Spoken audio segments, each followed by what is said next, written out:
Welcome to episode 9 of the Business of E-commerce podcast.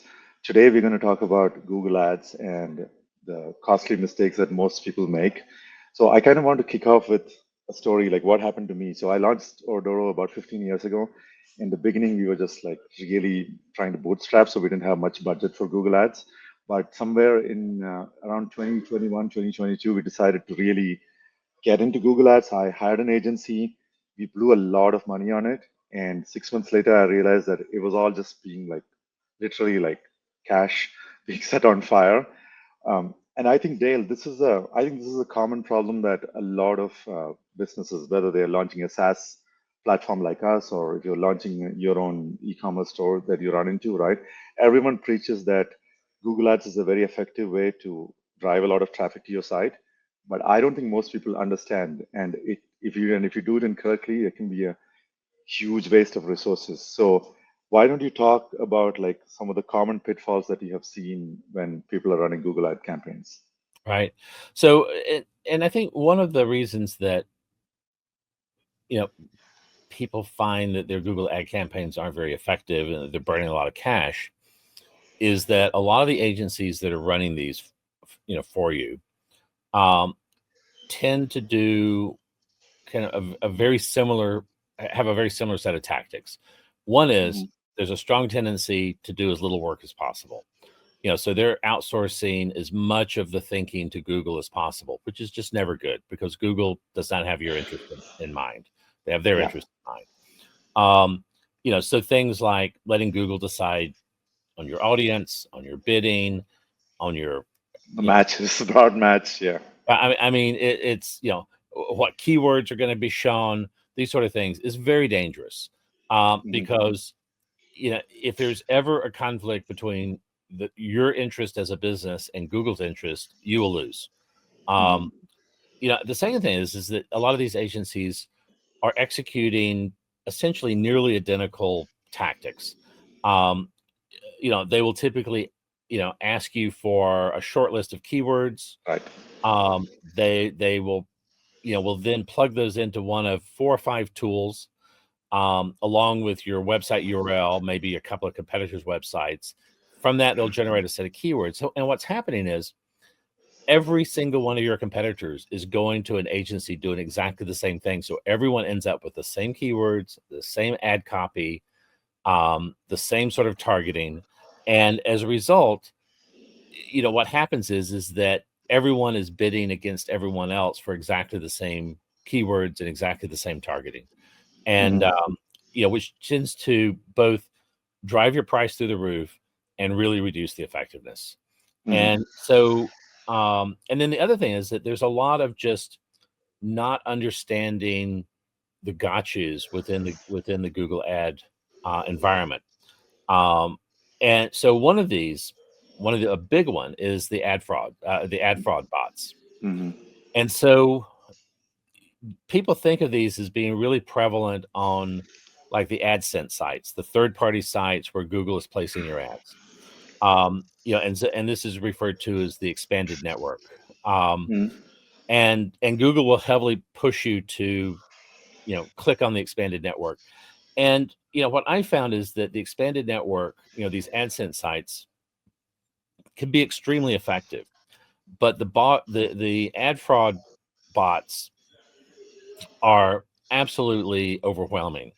And so, it is So not how do they make money? Why do these ad fraud bots go to these so extended what third happens party sites? is a fraud, basically a scammer will create a website, uh, join Google's ad program so that and to get Google to place ads on their website. And so Mhm. this is the AdSense network. And so if someone clicks on an ad on a third party site, Google will split the cost, or split the whatever they Revenue. collect from the Mhm. customer, uh, between themselves and the ad fraud site. With Google getting the lion's share, ad fraud site getting Mhm. a small amount. But so uh, what these scam artists will do is they'll create these sites, get Google to place ads, and then they will run bots against their own website, clicking on their own ads. because every time anything, not necessarily human, clicks on an ad, Mm-hmm. Google is going to charge the customer, and they're going to get a piece of it. Mm-hmm. And and so some of these sites are essentially 100% bot traffic.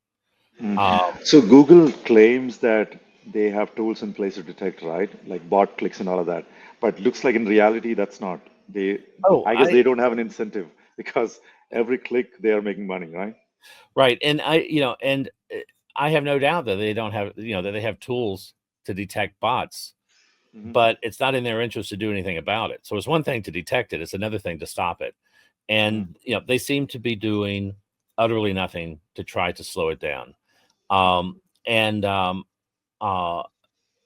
so once you do the expanded audience network, or the expanded network, so you're starting to get traffic from these AdSense ads on third-party sites. You will typically see half of that being ad fraud bots that you're paying for. And but the problem is you can't see it. Google will not tell you what clicks were fraud bots. They will pretend that every click is a real live person. So what you have to do is you have to put fraud bot detection software on your landing pages. Mm-hmm. And really the gold standard in this area is a package called FOU Analytics, FOU Analytics. And and it's a little bit of a funky package to use and to set up. It's not exactly the most user friendly, but it is absolutely an outstanding performer in terms of being able to um, very precisely identify what's a human and what's a fraud bot. Mm-hmm. And so this is the only way you're going to know what the volume of traffic is that's coming to your site from the fraud bots. Mm-hmm. And again, what I've seen is on a brand new AdSense campaign, 50% is a rough rule of thumb. Now, the one of the other areas where this happens, and this isn't really um, part of the AdSense network explicitly, but it encompasses this, or the PMAX campaigns. Mm-hmm. And there are rare cases where people can get a high performing PMAX campaign, but the reality is that a mature PMAX campaign, you can easily see more than 90% of your traffic are fraud bots. And essentially what PMAX does is that you basically just hand over, the keys to your bank account to Google. Google gets to decide almost everything about the campaign, Mm-hmm. including, um, you know, most significantly where they place the ads. And what they claim is that their AI will look at the traffic that's coming, see who's actually engaging, not just on your landing page, but your, extended website once they reach your website. And they will then direct more and more ad placements to sites that send high engagement traffic. Well, the problem is the bot scammers know this, and so they've So they can designed fake the engagement on the site. Yeah. the bots to look more human than real humans. They will look Mm-hmm. more like an engaged customer than any engaged customer you've ever had. And so over time, as that PMAX campaign matures, what happens is that Google will preferentially send more of your ads to fraud sites and less of your ads to sites that actually have real customers, to the point that you know the numbers will look great, but and it'll look like you've got a lot of engagement, but it's all bots. But if you're not running bot detection software on your website and on your landing page, you have no clue. So And how do these, so on the bot detection, right? You talked about FOO Analytics. How does it detect that it is bot? Is it based on like click patterns? Like what is it looking it's a for? lot. I mean, he's got a very large number of things that he's profiling. Um, One example um, are visitors to visitors that never clicked anything. They got to your that somehow got to your website without actually clicking the ad. Okay. That's usually a sign. Are they running on a machine that is essentially a headless Linux installation running on Amazon Web Services? Mm. That's almost meaning that they're running they're running an instance on AWS with no user interface, but somehow Mhm. they're navigating on your website. Mhm. And so uh, uh, so there's a lot of things that they're looking at to be able to make this determination. And but from what I've seen, is very, very precise and very accurate. There's not another package out there that remotely comes close to being able Okay. to help you identify the bot traffic. Plus, it's And also like a third-party software, right? Rather than just relying on Google's own tools for you to figure out is this right, good you quality or cannot not. rely on Google because Yeah. it's they're grading their own homework. Yeah. And it's free. I mean, Food Analytics is free unless you have a really, really massive amount of traffic. Sure. It's free.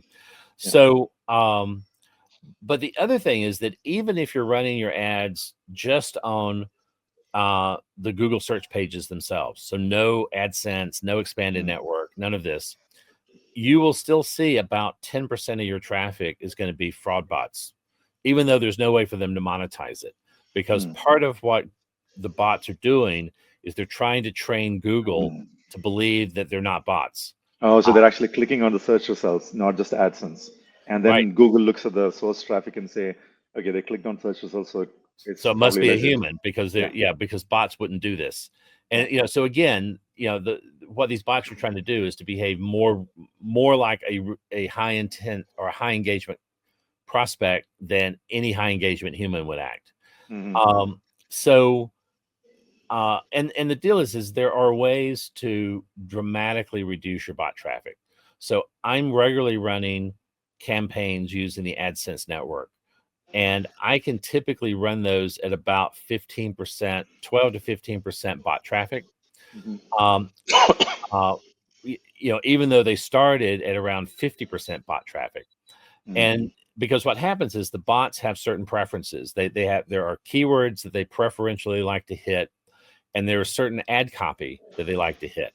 And Hmm. so if you do, kind of a deep analysis of what fraction of your bot traffic is coming in on what keywords or having clicked what ads, and there are ways of doing this. What you can do is to start to prune those keywords. So if you've got a keyword that's 80% bot traffic, even though Hmm. you're going to lose some humans, you're probably better off just killing the keyword. Mm. You'll also see certain words or phrases in your ad copy will attract the bots. So Mm. again, the bots are really looking not just at the keywords, but at the wording of your ads to decide what to click on. Okay. So so sometimes simply dropping a word or a phrase from your ad copy will dissuade the bots from clicking on you. And so there are definitely ways to shape the bot traffic and get it down to a manageable level. But you cannot do that if you don't know that it's occurring and you don't have visibility of Mm. it. That's the key thing. Okay. So one of the second ones that is a huge, just straight up fraudulent scam by Google Mm. is geo-targeting. Hmm. So Yeah. let's say you set up a campaign and you say, we only want the ads to show in the US. Yeah, and that's like so in our context, right? So since we are selling, what my company does is we offer order inventory management software for e-commerce, and our target market is US and Canada primarily, maybe a little bit of Europe. So I clearly don't want traffic coming from Asia or Africa or um, Eastern Europe where our services don't really work. So it makes sense for us to really restrict. Our primary client base is North America. So I want to restrict it to US and Canada. And then I know that we had tried that, but I think your point is that in spite of putting those exclusions in Google, you still get traffic from the other Right. geographies. Well, and more fundamentally, if you just go through the standard setup for an ad campaign in Google, Mm. there's a place where you can set your geo-targeting. And so if you go in and set US and Canada, basically Google will say, F you, Hmm. we will send your ads wherever we want. Hmm. And you will see typically 65 or 70% of your ads are going to be shown outside the geo you specified. Oh, even Uh, though you specified it. Okay. and it turns out that there's a hidden setting that that you have to click a little tiny down arrow, and it opens up an additional dialog with a second choice. And the default choice is basically F you, we're going to ignore what you picked. The second choice is still F you, we'll mostly ignore what you picked. So so it has to do with presence or interest. I think that's the terminology to use. Presence means supposedly you're physically in the location. Presence or interest means that you're either physically in the location or you've shown some sort of interest in something related to that geography. Which, I mean, obviously, like pretty much everyone's interested in something happening in the US. So, which means that even though I put in all these exclusions, I'm still Right, getting them right. no matter where they're in the world. Yeah. And so what I've often seen is that you'll come in at 65 or 70% outside geo with the default setting. You go in and you do them, you open up the hidden setting and you select the more restrictive setting. You will still see 35% or so of your traffic from outside your targeted geo, maybe 40%. What you have to do is you then have to go to a deeper hidden setting and put in explicit exclusions for different geographies. Unfortunately, you can only put in 113 countries. You can only list 113 countries in your exclusion list. There are about 180 or 90 countries that are actually listed. So you can't do a global exclusion outside your, say, US, Canada territory. The other problem is there are a number of countries that aren't even listed to be excluded, such as Iran, Syria, North Korea. There's a half a dozen of these countries. The ad fraud bot people know this. And so they will route their traffic through Iran or Syria, or some of these other countries that you cannot exclude from. So even once you've done, the highly restricted setting of, for presence only, and you've done the full available list of country exclusions, you're still going to have about 5% of traffic consistently outside your geo. 5% you can live with, but it's still 5% of traffic. And again, it can be even higher if you're not actively detecting the bots and doing stuff to reduce the bots, because most of that traffic from the non-excludable geographies are going to be exclusively bot traffic, because the scammers know that there's no way for you to block them if they're coming from Iran or they're coming from Syria or something like this. And but you really have, if you're trying to do geo-targeting, you really have to be able to look at this. The other problem here is that Google on the ad dashboard has a geography setting, a geography tab, where you can go to that tab and it'll tell you where all your clicks came from. If you go to that tab, you will discover that they are lying to you. That you could have 70% of your traffic from outside, say, US and Canada. They will tell you 100% of it came from US and Canada. They will directly lie to you. So again, what you have to do is you've got to do non-Google based tracking on your landing pages. And so typically what I'll do on the landing pages is I'll run both the Foo Analytics, which will do geographic tracking for me. And then I'll also will run a lightweight web analytics package like Stat Counter that doesn't, and I'll still run the Google Analytics package as well. But I want independent information that doesn't rely on believing Google, because Google will lie to you.